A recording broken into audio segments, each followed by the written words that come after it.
Assalamualaikum warahmatullahi wabarakatuh. Bismillahirrahmanirrahim. Alhamdulillahi rabbil alamin.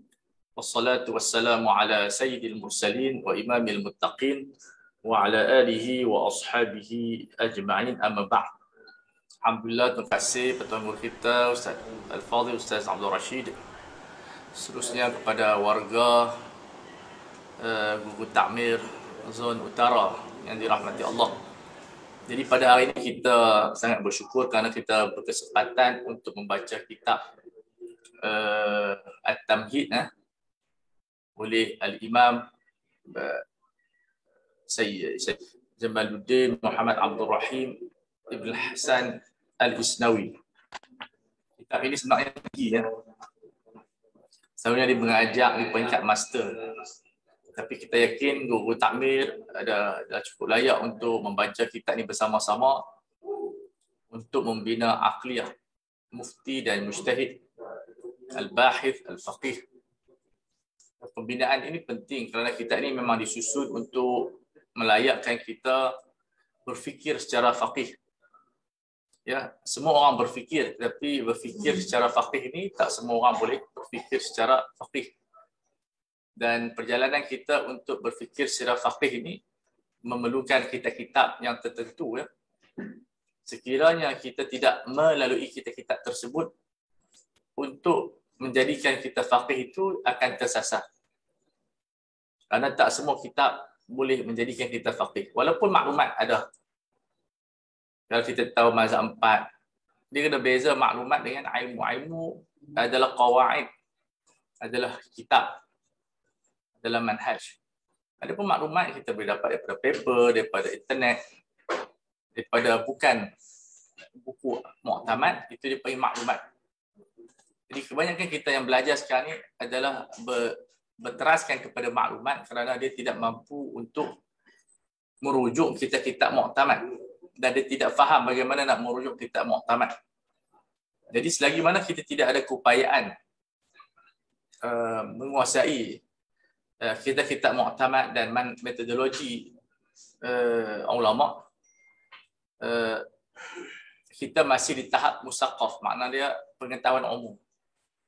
Kita tak boleh masuk dalam kerana tidak ada aliat ataupun instrumen yang boleh membantu kita untuk berfikir secara tepat. Dan ini seharusnya kita mengetahui. So itu rukun ilmu dia ada 5: guru, pelajar, kitab, sekolah dan manhaj. Kalau kita belajar tanpa guru, okey, tapi jadi maklumat je lah. Macam kita baca buku perubatan, kita baca buku-buku apa yang kita tidak ada guru, itu maklumat. Dan bagus, tak salah, tapi tak jadi guru lah. Yang kedua, mesti ada student yang berdaftar, student yang istiqamah, student yang rajin. Yang ketiga, buku yang menjadi rujukan untuk pembelajaran. Bukan buku bacaan santai ataupun buku fatwa ataupun buku-buku yang ditulis untuk maklumat. Yang keempat, iaitu sekolah, universiti, pondok, apa-apa platform. Yang kelima adalah manhaj. Manhaj, pelajaran kita menggabungkan wahyu dengan akal, yang menggabungkan analisa, yang menggabungkan tariqah, turas dan moden. Jadi kalau tidak ada manhaj, tentu pembelajaran kita sia-sia. Dan kita memilih manhaj Syafi'iyah sebagai tariqah ula, tariqah yang sangat besar, berpengaruh di dalam kita berfikir. Walaupun dari segi fatwa sudah tentu akan berbeza. Ya. Jadi kita tengok muka surat 37, kita baca. Jadi sejam. Yang pertama ni kita akan baca mukadimah. Kita tengok perbahasan Al-Imam Isnawi dahulu pada mukadimahnya, penceritaannya tentang kepentingan usul fiqh dan beberapa poin penting yang kita boleh kutip daripada mukadimah Al-Imam Isnawi. Qala bismillahirrahmanirrahim wa bisanadin muttasilin ila al-Imam Isnawi rahimahullah. Qala Syafi'i قال الشيخ الإمام العالم العلامة فريد الدهره ووحيد عصره Jamaluddin Abu Muhammad Abdul Rahim Ibn Al-Hasan Al-Isnawi amta'allahu biwaqaihi al-muslimin. Yang tempatnya Isnawi, tempat di Mesir nama tempat Isna. Alhamdulillah muzilu a'dzaril mukallafin birishadil uqul wa tamhidil usul muqilu aitharil mujtahidin minhum fima ya'malu bi ijtihadihi aw yaqulu bi ijtihadihi. Wa asyhadu an la ilaha illallah wahdahu la syarika lah syahadatan tanilu qailaha a'zama sulin wa ablagha ma'mulin. Wa asyhadu anna Muhammadan 'abduhu wa rasuluhu akramu nabiyyin wa ashrafu rasulin sallallahu alaihi wa ala alihi wa ashabihi dhawi sayfil masluli wal fadlil mabdhuli wa sallim tasliman katsira. Jadi maksudnya Allah yang menggugurkan penguzuran mukallafin, maknanya kelemahan mereka, dengan memberikan petunjuk daripada akal. Jadi kita boleh membuang segala halangan-halangan, ya, penguzuran dengan ilmu daripada akal. Dan Allah Ta'ala lah dengan memberikan kita pengenalan mengenai usul. So usul ni dia tabi'i. Usul ni bukan satu ciptaan Imam Syafi'i, tapi Imam Syafi'i dia jumpa secara kajian. Sebab bila Allah Ta'ala turunkan Al-Quran, Allah Ta'ala turunkan usul, qawaid yang ada dalam alam ini berdasarkan istiqra'. Maksudnya Al-Imam Syafi'i membuat istiqra', induksi dalam Al-Quran, dia mendapati ini qawaid yang ada dalam Al-Quran. Cara berfikir memahami Al-Quran. Jadi kita tak pernah buat macam tu. Hatta ulama-ulama moden pun tak ramai yang mampu untuk membuat istiqra' qawaid di Al-Quran. Ya, pembacaan 30 juzuk itu mendapati di sana banyak qawaid qawaidul haya, qawaid ahkam, qawaid akhlaqiyah, qawaid syaun. Pelbagai qawaid yang ada dalam Al-Quran yang dikeluarkan oleh para ulama kita as-sabirin yang mengkaji. Namun kita sekarang ni kemampuan sangat lemah, bukan tidak boleh, tapi kita tak ada alat. Jadi kita bergantung kepada apa yang diletakkan oleh ulama-ulama kita dalam buku mereka, yang telah membuang kesalahan mujtahid pada perkara yang mereka beramal dengan ijtihad mereka. Jadi kalau salah pun dapat pahala dan dosa diampunkan, diiqalahkan. Kemudian tidak ada syirik bagi Allah, yang mana syahadah itu menjadikan kita mendapat ganjaran yang besar, pahala yang besar, harapan yang tinggi. Pujian kepada Rasulullah SAW, seafdal Nabi dan Rasul, dan salawat dan salam ke atas baginda sallallahu alaihi wasallam. Wa ba'du, ini nak cerita kita poin yang diterangkan oleh Imam Isnawi. Kitab ni kalau siapa yang boleh faham, ini adalah kitab yang melayakkan kita menjadi mufti. Dia punya labinah, bata-bata. Dan lebih baik daripada kita membaca buku-buku moden yang tidak kuat asasnya. Namun bukan makna tak bagus, tapi ini kitab yang hakikat asli. Kita kata pendekar di kalangan fuqaha. Fa inna usul al-fiqh ilmun 'azuma naf'uhu wa qadruhu. Sesungguhnya ilmu usul fiqh ini besar, dia punya manfaat dan kebesaran dan nilai dia tinggi. Usul fiqh bukan ilmu yang calang-calang. Ilmun 'azuma naf'uhu wa qadruhu.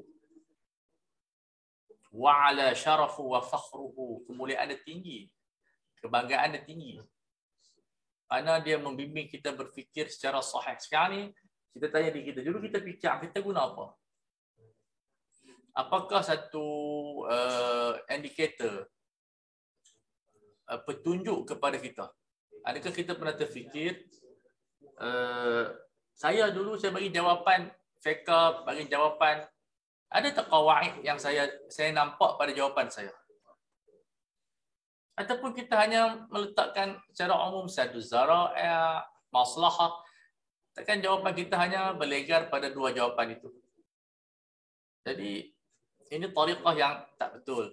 Tariqah tafkir mesti berdiri di atas usul fiqh, mesti berdiri di atas tajribatul ulama yang sudah lama berkecimpung.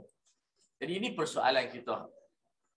Selama ini kita buat kerja dakwah, apa indikator, apa petunjuk yang kita ambil? Adakah semata-mata penukilan kitab tanpa kita tak ada sebarang pemikiran? Dan bila kita berfikir pun kita hanya merasai dan berdasarkan pengalaman kita. Dan itu perlu kita renung semula dengan bila kita baca buku inilah. Idh huwa matharul ahkam asy-syar'iyyah. Usul fiqh ini dia adalah punca kepada rujukan hukum syarak. So, hukum syarak ini tidak akan tercetus melainkan dengan usul fiqh. Fatwa tidak akan tercetus. Sebab itu kalau kita buat kajian fiqh, tiba-tiba usul fiqh ini riak, hilang daripada pemikiran kita. Adakah valid kajian kita? Adakah hanya dengan pergi ambil data, ambil maklumat, kemudian jadi fiqh? Data saja tak cukup sebab hukum syarak ini daripada dalil. Data melengkapkan fatwa, data mencantikkan fatwa, tapi dia tidak mengasaskan fatwa. Data tidak mempunyai kekuatan mengasaskan hukum syarak. Tapi data melengkapkan fatwa kita, mencantikkan fatwa kita, menambahkan keyakinan. Ini satu benda yang perlu kita tahu. Wa manarul fatawi syar'iyyah, dia adalah simbol, dia ada petunjuk kepada fatwa-fatwa syarak. Setiap fatwa dan fiqh yang tidak terbina di atasnya usul fiqh, ia adalah perbuatan yang sia-sia. Walaupun kita berfikir berjam-jam. Allati biha salahul mukallafin. Dengan ilmu inilah ya orang Islam mukallafin ini menjadi bahagia. Dengan ilmu syarak ini, dengan ilmu usul fiqh ini, kita mendapat kebahagiaan dunia dan akhirat. Ma'asyan di dunia, ma'adan di akhirat.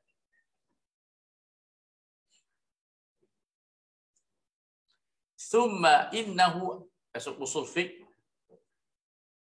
ya, dia adalah al-umdatu fil ijtihad. Asas dalam ijtihad dan asas dalam fatwa. Bila ijtihad merangkumi fatwa. Ya. Bila usul fiqh menghasilkan fatwa, fatwa ni menjadikan kita bahagia dunia dan akhirat sebab kita beramal dengan syariat. Bila kita beramal dengan fatwa mufti yang siqah, biha salahud dunia wal akhirah. Thumma innahu al-umdah. Umdah ni maksud tempat bergantung. Fil ijtihad syar'i. Sebab itu usul fiqh bila gagal difahami oleh seorang mufti, fatwanya diragui. Ya, fatwanya mahal tashkik. Wa ahammu ma yatawaqqafu alaihi min al-mawad, dan itulah madah-madah yang paling penting di dalam ijtihad. Ada banyak ilmu lughah, ulumul hadis dan sebagainya, tapi yang paling penting ialah ilmu usul fiqh. Dan mengikut pandangan saya, pengajian usul fiqh di Malaysia tidak mencapai KPI yang betul.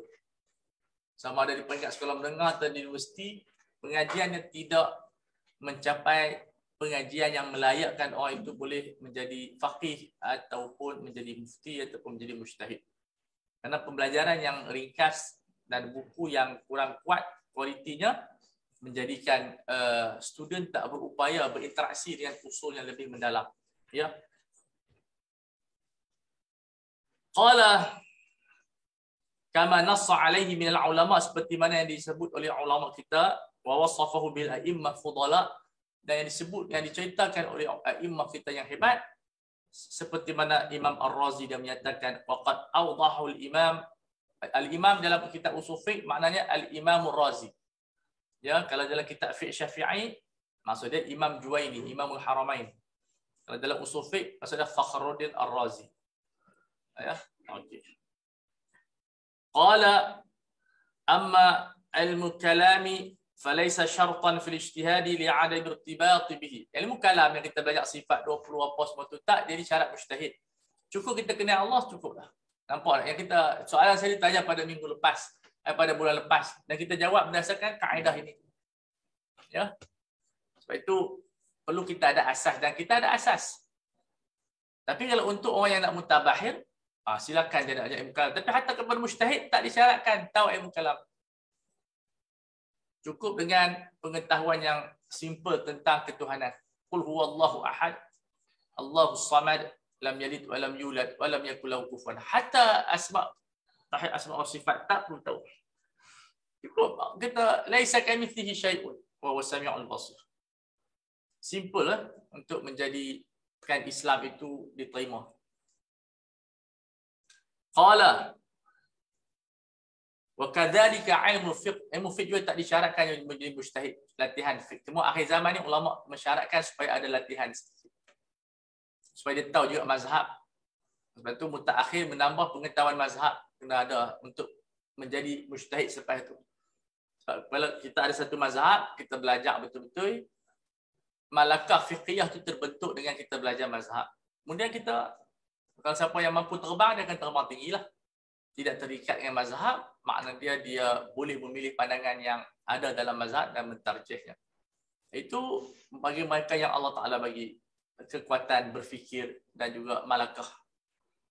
Dan ada orang macam tu. Li'annahu natijatuh, li'annal fiqh natijatu usul. Itu dia adalah natijah daripada usul fiqh. Tak akan ada fiqh melainkan usul fiqh. Bal yushtaratu fihi umurun. Untuk ijtihad disyaratkan beberapa perkara. Yushtaratu fil ijtihad umurun. Yang pertama, wa huwa ay ya'rifal kitab wa sunnah. Ma yata'allaqu bil ahkam. Mesti dia mengetahui ayat-ayat ahkam. Mengetahui Al-Quran dan sunnah, ayat-ayat yang berkaitan dengan ahkam syar'iyah. Sebagian ulama menghisap lebih kurang 500 ayat Quran dan 500 ayat hadis. Tapi itu sebagai muqaddimah, bukan sebagai nihayah. Di sana ada ribuan ayat yang membicarakan tentang ahkam syarak dan juga ribuan hadis yang membicarakan tentang hukum syarak. Jadi ini di antara benda yang perlu dipelajari dalam kitab-kitab tafsir ayatul ahkam.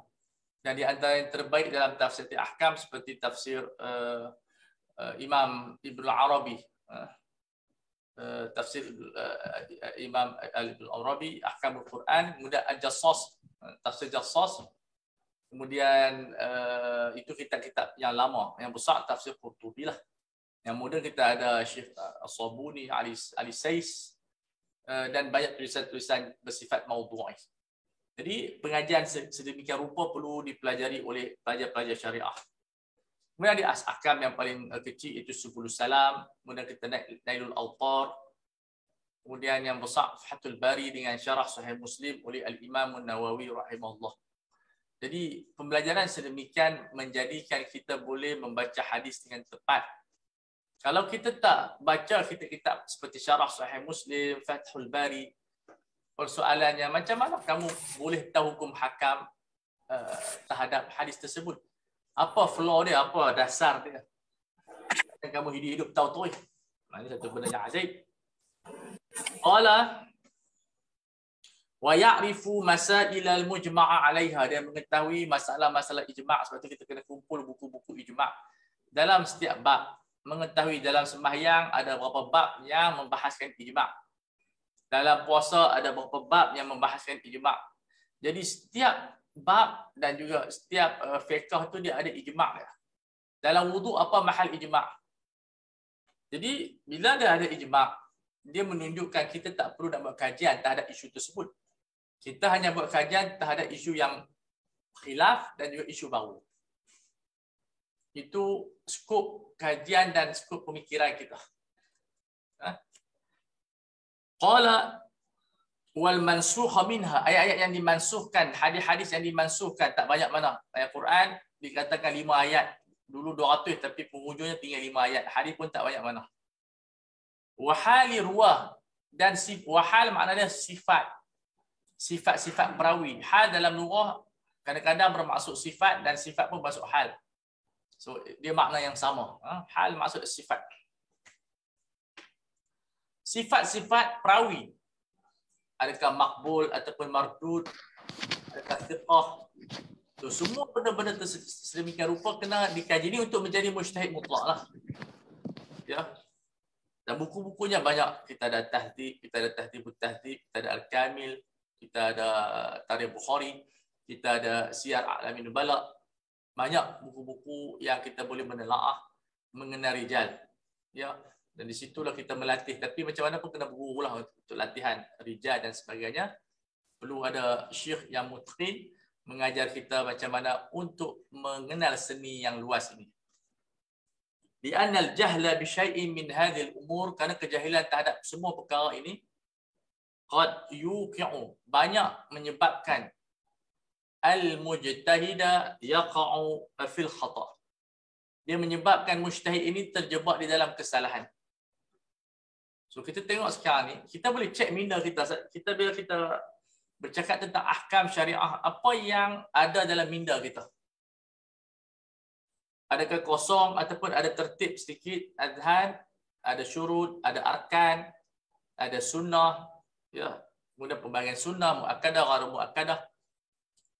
Framework itu kita tak perlu lukis, tapi ada dalam otak kita. Nah, ini yang kelainan kita belajar usul fiqh berbanding fiqh. Fiqh kita belajar ahkam yang berkaitan dengan af'al mukallafin. Sekarang kita belajar macam kita duduk dalam makmal, nak mengetahui asal usul, kronologi fiqh itu sendiri. Qala wa ay ya'rifa al-lughata ifradan wa tarkiban. Kita mengetahui bahasa Arab secara mufradat dan secara adab. So kita kena belajar kamus, kena ada kamus al-muhit, kena ada lisanul Arab, kena ada apa lagi, al-mukhtar ataupun as-sihah, kena ada al-misbahul munir, yang besarnya tajul arus. So kita sedemikian, bila kita belajar kamus, kita hafal kamus ataupun al-mu'jam wasit, kemampuan kita memahami Al-Quran itu meningkatlah. Tapi kalau kita kamus Arab tak ada, kamus Arab dengan Arab tak ada, macam mana kita nak meningkatkan kefahaman kita dan nak meningkatkan daya fikir? Sebab daya fikir kita diambil muktabasun daripada kita Arab. Jelas ya? Qala wa tarkiban, kena belajar balaghah dan adab. Di sana ada ilmu ma'ani, ada ilmu badi', ada ilmu bayan. Dan kita membaca adab bahasa-bahasa sastra Arab yang ada dalam kitab Al-Bayan wa At-Tabyin wal Bayan, Al-Bayan wa Tabyin. Kemudian kitab seperti Asasul Balaghah, Qamus Zamakhsyari. Kemudian kitab lama Al-Mustatraf ataupun kitab Sibawayh yang ada syair di sana, dan ini memberikan kita malakah yang tidak terhingga. Ini syarat nak jadi macam Imam Syafi'i lah. Kalau jadi mujtahid yang kecil tak salah. Ini mujtahid mutlak. Kenapa kita kena belajar bahasa Arab secara mendalam? Li'annal adillata minal kitabi was sunnati arabiyyatun. Dalil yang kita baca daripada Al-Quran dan Sunnah, kesemuanya bahasa Arab. Nahunya daripada Arab. Lenggok dia pun Arab. Sebab itu saya pernah menyebutkan bahawa kitab Jawi tidak membentuk ulama, kitab Jawi membentuk musaqqaf, membentuk pendakwah, dan dia bagus, tetapi tidak boleh diangkat mereka sebagai rujukan fatwa. Pengetahuan kitab Jawi tidak melayakkan orang itu menjadi mufti. Syarat menjadi mufti ialah kitab bahasa Arab. Tapi tak ada masalah dia nak mengajar kitab Jawi pun. Pengajaran satu isu, fatwa satu isu. Tak semua orang yang boleh mengajak boleh berfatwa. Fatwa adalah sina'ah. Fatwa adalah sina'ah. Macam kita nak buat kilang tu. Bukan semua boleh buat kasut. Jadi ini di antara benda yang orang kena faham. Kadang-kadang orang tengok orang tu pandai ceramah, terus tanya fatwa kepada dia. Ataupun tanya hukum syarak. Dan itu tak betul. Kalau kita nak cek orang belajar fatwa, cek yang ni. Cek apa yang kita belajar di sini. Dia tahu tak bahasa Arab? Dia tahu tak qiyas? Yang ni. Wa syara'itil qiyas. Jamak syaritah. ataupun syurut. Makna yang sama. Syurut jamak daripada syartun. Syara'id jamak daripada syariqah. Makna sama. Limaknan wahid. Tak ada perbezaan makna. Hanya di sekitar lughah saja. Alfaz saja. Li'anna al-ijtihada mutawaqqifun alaihi. Kerana kebanyakan ijtihad bergantung kepada qiyas. So qiyas adalah perkara yang wajib dipelajari. Kena belajar secara fokus. Kerana kebanyakan isu moden semuanya datang daripada qiyas. Wa kaifiyatin nazar, qawaid kita membina ijtihad, melihat kepada tertib adillah. Nak utamakan apa. Penggunaan dalalah dan tertib muqaddimat. Macam mana nak susun adillah. Quran dulu ke, sunnah dulu ke, ijma' dulu ke, qiyas dulu ke. Kesemuanya ini adalah asas di dalam al-ijtihad. Ada 5 perkara. So, yang pertama, faham Quran. 2, sunnah, ijma', nasah, ma'rifatul ruah. Kemudian, apa dia? Bahasa Arab. Kemudian qiyas. Kemudian kaifiyatin nazar dan tertib muqaddimat. Yang mula-mula tu fa'amma al-khamsatul awail. Al-Quran, sunnah, ijma', qiyas, apa itu? Fayakfi an yakuna 'indahu tasnifun mu'tamadun. Cukup dia ada kitab-kitab yang mu'tamad. Seperti Sunan Abi Daud, contohnya kitab Majmu', Mughni Ibnu Qudamah. Dia kena baca untuk melayakkan jadi mujtahid. Majmu' dan Mughni Qudamah tu adalah pembacaan dia, adalah pengajian dia. Hidup dia dengan tu berpuluh-puluh tahun baca kaji. Bukan baca sekali, kita baca dalam kelas sekali, lepas tu tutup. Tak jadi mujtahid macam tu. Tak jadi mujtahid. Fi kulli wahidin minha. Pada setiap fan seni, kita ada kitab yang mu'tamad. Yarji'u ilaihi 'inda huduthi al-waqi'ati. Kita rujuk ketika mana kita memerlukan. Ketika mana berlaku kes. Kita tak perlu hafal semua. Tapi bila ada kes, kita boleh rujuk kitab-kitab tersebut untuk berijtihad. Dan ini satu benda yang penting dilihat oleh kita. Tapi bukanlah terus hari ini kita buat benda ni. Kena baca, belajar, kena susun planning kita. Jangan kita rugi masa dengan membaca buku-buku yang tak membina. Pilih buku yang terbaik. Tapi jangan baca buku-buku yang bersifat, orang kata apa, ibadat sahaja. Usul, mantiq, ilmu-ilmu pemikiran. Jadi asatizah kena ada kitab-kitab sedemikian. Jangan hanya baca fadhail amal saja. Ya, ini besar daripada fadhail amal lagi. Sekarang ni banyak orang jenis bagi petua doa ni, petua saja. Bagus, bukan salah. Tapi kita sebagai guru takmir, kita tak nak yang tu. Kita nak yang tafkir. Sebab ini ilmu yang a'zam. Kita baca tadi Pak, a'zam ma'mulin. Benda yang besar. Syarufa qadruhu wa fakhruhu. Untuk orang awam, tak apa kita ajak fadail. Tapi kita jangan tenggelam sangat, sederhana. Tapi kita tenggelam dalam dunia membaca fiqh, dunia membaca usul. Dan ini merupakan satu jihad besar. Karena daripada ramai-ramai orang lebih minat baca fadhil amal, kitab akhlak, kitab taubat. Bagus. Kita kena baca. Tapi bila masuk saja ilmu macam ni, orang tinggal. Ada pening kepala. Nampak? Kita ni boring. Kami duk fikir, tak buat apa lagi. Jadi ini kelebihan satu kata Imam Ghazali, ilmu yang paling mulia adalah ilmu yang menggabungkan akal dengan wahyu. Ini ilmu ni menggabungkan akal dengan wahyu. Sebab tu peminat dia tak ramai. Contoh kena ada guru baru seronok baca. Kalau tiba-tiba saja baca usul fiqh, pengalaman saya memang tak seronok. Apa ada cerita pun tak tahu. Mesti ada guru yang membimbing, baru dia rasa seronok. Ada munaqashah, ada jalan. Kalau tak, kita beli buku ni tutup lah. Qala al-waqi'ah. Setiap kes ni banyak sangat.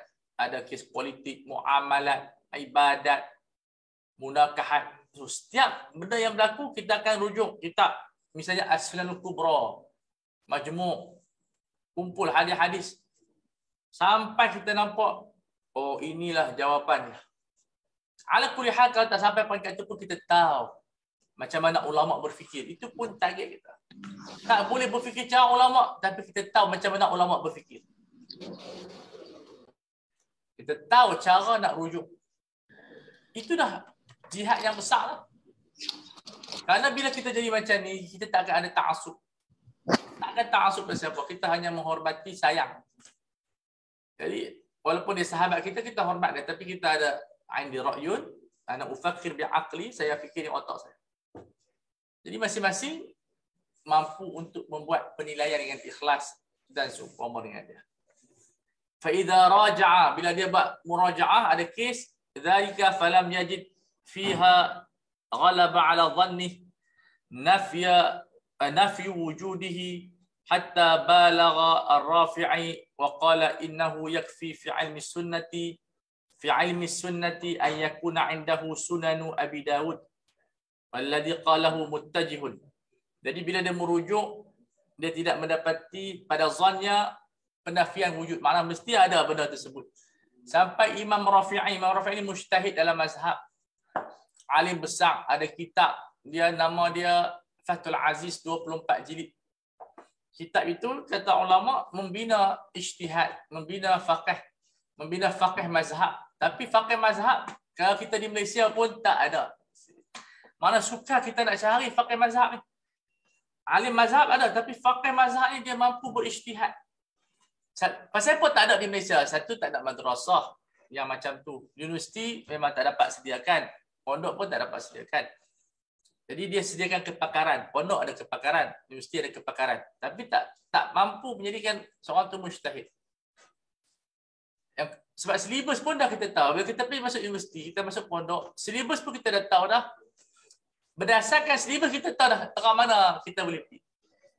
Misalnya kalau kita masuk dalam pengajian di Mauritania, di Jamiatul Iman di Yaman, kita dapati mereka belajar Kutubus Sittah, Minhajul Talibin, Al-Mustasfa, ya, baca Majmu', baca Mughni Ibnu Qudamah, Al-Bahrul Muhit, tafsir Ayatul Ahkam, Syarah Ibnu Aqil, Mughni Labib. Kitab itu memang dibuat untuk jadi mujtahid. Tadi saya orang yang juga mengkaji silibus. Bila kita tengok silibus ni, dia bukan salah, silibus universiti bagus. Semua silibus di dalam Malaysia bagus-bagus belaka. Daripada kafar sampai ke pondok. Cuma poin yang kita sebut ialah pasal apa tak ada mujtahid mazhab? Kalau orang tanya, sebab itulah. Dan pengajian 4 tahun tak cukup. Paling kurang 6 tahun, 8 tahun. Kalau ikut kajian Mauritania, mesti paling kurang 17 tahun. Untuk membentuk faqih mujtahid, 17 tahun. Jadi, kita tak ada benda tu. Hatta kita guna takmir pun lagi dah tak mampu kita sebulan sekali. Tapi kita mesti tahu. Bila kita tahu, kita buat sekarang kita mampu. Araf rahimallahu Quran, arafa qadrahu wa waqafa 'inda haddi. Jadi kita tahu setakat mana kita bercakap, kita tahu setakat tu kita menjawab. Tak ada kita nak takalluf, nak berlebih-lebih, nak tunjuk kita ni syekh, nak tunjuk kita ni tu'u, nak tunjuk kita mujtahid. Tak ada. Kita ada pun cakap tu je. Syai'un. Sedikit sahaja, setakat tu kita boleh bagi. Yang lebih-lebih tu kita kena rujuk pakar-pakar yang lebih atas. Wa faqa kulli dhi 'ilmin 'alimu. Qala. Apa yang disebut oleh Imam Rafi'i itu bagus, kata Imam Isnawi. Tetapi itu juga tidak melengkapkan jadi mujtahid mutlak. Sunan Abi Daud mungkin dah ada dalam 7,000-6,000 hadis. Melatih kita menjadi muqaddimah mujtahid. Mujtahid yang baru nak masuk. Dan kitab itu yang paling afdal untuk kita pelajari peringkat permulaan. Dulu kitab itu untuk permulaan, orang nak jadi mujtahid lah. Tapi sekarang ni, kitab tu kalau dipelajari, orang pakar-pakar je. Master, PhD. Atau mereka yang merantau ke India, ke Mekah, ke Mesir. Bolehlah belajar kitab tu. Jadi kita mempunyai iskaliatu dirasah. Problem kepada pengajian. Kalau kita nak buat satu perubahan, banyak benda nak buat, universiti tak mampu, pondok tak mampu. Hak ni kena usaha sendirilah, sebab tu ijtihad mujtahid ni dia takkan main daripada universiti. Yang pertama, qawaid universiti atau pondok tak dapat melahirkan mujtahid. Kerana mujtahid ini kata Syekh Jumaah hibatun minallah. Dia adalah hadiah daripada Allah. Cuma mereka boleh bagi kunci. Kunci untuk kita ni pandai belajar sendiri. Ya, kita pergi pondok, kita ada malakah, kita pulut. Duduk dalam library, baca. Kata Syekh Ibrahim Beg, seorang faqih mus, dia kata kalau kita duduk library mungkin berbelas-belas tahun, insya-Allah Tuhan bagilah. Tapi masalah Ustaz Hafiz, kita tak duduk library. kita duduk jalan merata, masjid, pondok, ceramah surau, saya masuk pejabat. Jadi benda-benda macam tu yang kita tak menjadi mujtahid. Tapi bukan salah kita pergi mengajar tu tak. Ni nak cerita pasal apa tak jadi mujtahid tu je. Pasal apa ulama macam Syekh Qaradawi, Syekh Ibrahim Beg, Abdul Fattah Burunda, Syekh Ali Jumaah, mereka boleh jadi mujtahid sebab Syekh Ali Jumaah dia membaca buku selama 30 tahun selama 8 jam. Sama yang Wabah Zuhaili, sehari baca dan menulis 16 jam. Dr. Qaradawi 14 jam sehari. Jadi mereka tak ada macam kita ni. Jadi bukan kita tak boleh, tapi kita dah terlambat dah lah. Sejarah muda mereka tu memang baca buku berbelah-belah jam. Belajar, membaca, mengkaji. Mereka tak buat benda ni. Yusuf Qaradawi tak pernah main bola. Sukan tak pernah main. Daripada kecil, daripada budak-budak. Tuhan selamatkan dia. Bukan bola tu salah. Kita sampai sekarang duk main bola lagi. Tapi Tuhan pilih mereka. Sebab mereka nak bawa risalah Rasulullah SAW ni memang mereka ni hidup kelas. Macam Imam Nawawi tak makan langsung. Jadi tak apa. Ada mereka tu sonok. Kita sonok ada mereka ni. Sebab mereka ni kata ulama sikit sangat dalam dunia. Boleh bilang jari. Boleh bilang jari. Mereka ni lebih besar daripada bintang. Bintang banyak tapi ni bintang mereka ni tak banyak. So ini di antara benda yang kita kena tahu pasal apa kita tak jadi mujtahid. Tapi kita boleh ikut jalan mereka supaya kita ni taklah terjebak kepada kesalahan bercakap, ya, kesalahan fatwa, kesalahan berfikir, kesalahan menulis. Qala fa in dhanna al-'adama yahsulu bi'adami wujudihi fihi wa dhannu huwa al-mukallaf fil furu'. Kalau dia rasa tak ada satu benda yang dia nak cari, maka itu zan tersebut sudah dianggap sebagai satu perkara yang sah. Wa dhannu huwa al-mukallaf bi fil furu'. Jadi kalau kita dah tak jumpa, kita pegang kepada kaedah istishab dan sebagainya. Tetapi kalau hanya Sunan Abi Daud tak jumpalah. Kalau kita baca semua kutubus sittah, Musnad Imam Ahmad, Muwatta, Mustadrak Ibn Hibban, insya-Allah kita akan jumpa. Sebab tu Imam Nawawi rad pendapat ni. Wa balagha an-Nawawi fi rad. Imam Nawawi tak setuju pendapat ni hanya Sunan Abi Daud. Tak cukup 7,000 hadis ni. Sebab tu kata Syekh Abdul Fattah Burunda, pelajar kita sekarang ni belajar hadis dalam 200 hadis. Itu zaman 70-an 200 hadis dah berfatwa. 4 tahun belajar di Universiti Azhar hanya baca 200 hadis. Balik tu dia ada ceramah pumpah-pumpah. Ulama dulu belajar 36,000 hadis. Tentu kalau nak baca kutubus sittah di Telaga Biru ada jual, tetap pasti ada tada'i. Terjemahan Indonesia untuk bantu kita lah. Kutubus sittah siap, harga 1,200 juga. Terjemahan kutubus sittah kumpul 35,000 hadis. Saya pun beli untuk jabatan. Kita nak tengok terjemahan dan sebagainya. Tapi yang Arab pun saya beli. Ada mausu'ah harga RM1,000. Kutubus sittah lengkap. Yang dibuat oleh maktabah di Mesir. Maktabah apa? Kutub Daimiyah. Daripada jual. Daripada Mesir jual. Satu set daripada Bukhari sampai kepada Ibnu Majah. Sebab kalau kita tak baca buku tu, kita tak akan merasai laluan para ulama. Rupanya laluan ni sulit. Laluan ulama ni sulit. Fihi khuturah. Memang berisiko. Fihi waktun. Awqat. Masyawir. Bukan satu perjalanan. Bukan misyuar. Masyawir. Jauh perjalanannya. Yang kita sebutkan di sini. Fi tamthilihi bi Sunan Abi Daud. Dia tak setuju Imam Rafi'i kata apa bagi Abu Daud tak cukup. Li tawahumihi min kalami khilafa muradih. Kadang dia sangka macam tu, sebenarnya bukan maksud macam tu, itu bukan sebagai muqaddimah. Maksud Imam Rafi'i tak macam tu, tapi semua orang faham macam tu. Qala wa amma al-lughatu, adapun bahasa Arab, fal mu'tabaru minha ma'rifatul mufradat al-waqi'ati fil kitab wa sunnah. Hampir ada 600,000 kalimah. Hampir ada 600,000 bahasa Arab. Banyak.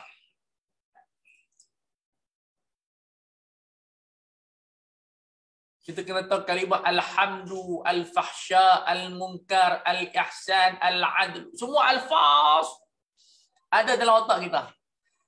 Latihan kita buat. Hari ini kita baca Al-Fatihah. Start mula apa masuk bismillah. Ismun tu masuk apa? Ar-Rahman, Ar-Rahim, Alhamdu. Lillah, Rabbil Alamin, Ar-Rahman, Ar-Rahim. Walaupun dia bukan ahkam, tapi kita belajar. Kalau hukum ahkam mungkinlah 50,000. Saya pun tak kira, tak tahu berapa puluh ribu yang ada dalam ayat ahkam. As-salah, al-hajj, al-hadiyu, al-ihram, al-ihsar. Semua alfaz syar'iyah itu kena hadirah fil adhan. Oh, bukan senang. Satu ulama tulis Gharaibul Quran oleh Imam Asfahani. Siapa yang pernah baca Imam Asfahani punya Gharaibul Quran? Kita pun tak mendalam dalam pun baca tengok saya. Perlu kita garatkan tenaga kita. Ataupun Al-Fas Lughah oleh Hasani Makhluf, itu pendek kecil. Kita baca yang tu dulu. Ada tak di pondok dan universiti sediakan sistem ni? Tak ada. Pondok mungkin ada sikit lughah begitu. Universiti mungkin masuk kuliah lughah. Tapi dalam kuliah syariah tak ada. Sikit sangat nahwu. Sama ada Azhar, sama ada di mana-mana kuliah syariah sangat sedikit belajar ilmu lughah. So Malakah kurang. Wa ma'rifatu fahmi tarakibi bil fa'iliyah, kita kena faham macam mana nak membentuk jumlah mufidah. Sama ada fa'il dan fa'il wal maf'uliyah, tambahan kepada fadlah wal idafah. Ada bayan jinsi, bayan tu kepada huruf jar, fi, lam ataupun ba ataupun min. Banyak benda yang kita kena explore. Yang kitab yang terbaik dua kitab, Syarah Ibnu Aqil dengan Mughni Labib oleh Ibnu Hisham. Itu dua kitab yang terbaik untuk melatih menjadi mujtahid. Ni sebut je lah, saya pun tak dapat cerita. Macam mana nak cerita lah. Itu tu kata dah, Ustaz, dah saya belajar Ibnu Aqil, Ibnu Labib, tapi kita tak pakar dalam tu. Boleh baca lah untuk kita faham sikit, tapi kita bukan khabir. Ini satu benda yang iskaliah yang mengganggu kita. Qala wa nahwi dhalika duna daqaiqil ilmain. Taklah perlu mendalam sangat ilmu ni dua ni. Ya, kita tak naklah sampai ilmu kitab dan sunnah segi lughah ni sampai macam Sibawih dah, tak macam Sibawih, sederhana pun dah okey dah. Maknanya kita baca bahasa Melayu, kita boleh faham cara bahasa Melayu. Orang cakap faham, tapi taklah pakar sangat. Itu pun dah okey. Tapi muskilah kita sekarang bila kita baca Quran tak faham-faham. Hatta yalija al-jamalu fi samil khiyat. Apa ni Tuhan cerita? Jadi ibarat-ibarat kita tak faham. Peribahasa Al-Quran. Jadi bila kita yang tu pun tak faham, macam mana kita nak pergi jadi ijtihad? So kita sekarang ni bukan kebanyakan adalah pakar, bukan mujtahid, tapi pakar mengumpulkan maklumat dan memberi pandangan berdasarkan analisa. Itu saja. Qala wa hadzal miqdaru yasirun jiddan, tak banyak manalah. Kata Imam Isnawi tak banyak mana. Bagi kita banyaklah sebab tak ada seribu yang mampu buat macam tu. Ni himmah dulu. Imam Isnawi ni dia pernah baca kitab Fathul Aziz, diriwayatkan 24 jilid tak sembahyang sunat melainkan sembahyang fardu. Selama beberapa bulan. Pernah diriwayatkan dia sembahyang subuh dah siang dah. Dia tak sedar, dia baca buku daripada tengah malam sampai ke subuh, dia tak sedar, dia khusyuk. Tengok cahaya matahari dah naik dah. Itu dimaafkanlah sebab apa? Ghaflah. Jadi tak berdosa, cuma dia kena qadha, dia sahwi, saha. Kita jangan buat macam tu. Kita sedap. Kita main apa pun kita kali belakang. Jadi sebab tu cara pembacaan pun dah lain. Mereka baca fokus, tak ngadap baca. Kita baca sat sana sat sini. Kali saja. Jadi ini di antara satu saya ada pesanan guru saya Syekh Fadul Murad, dia kata paling kurang kita ada sehari dipanggil sa'ah zahabiyah. 1 jam mas yang kita duduk seorang-seorang tanpa handphone, tanpa orang, kita baca atau menulis akan main idea yang luar biasa. Sehari kita buat sejam je. Sa'ah zahabiyah nama dia. Tak bawa handphone, siapa pun tak ada, anak tak ada, bini tak ada, atau sebaliknya suami tak ada, kita seorang je yang kitab. Baca yang tu lebih baik daripada berjam-jam yang kita macam-macam kita buat.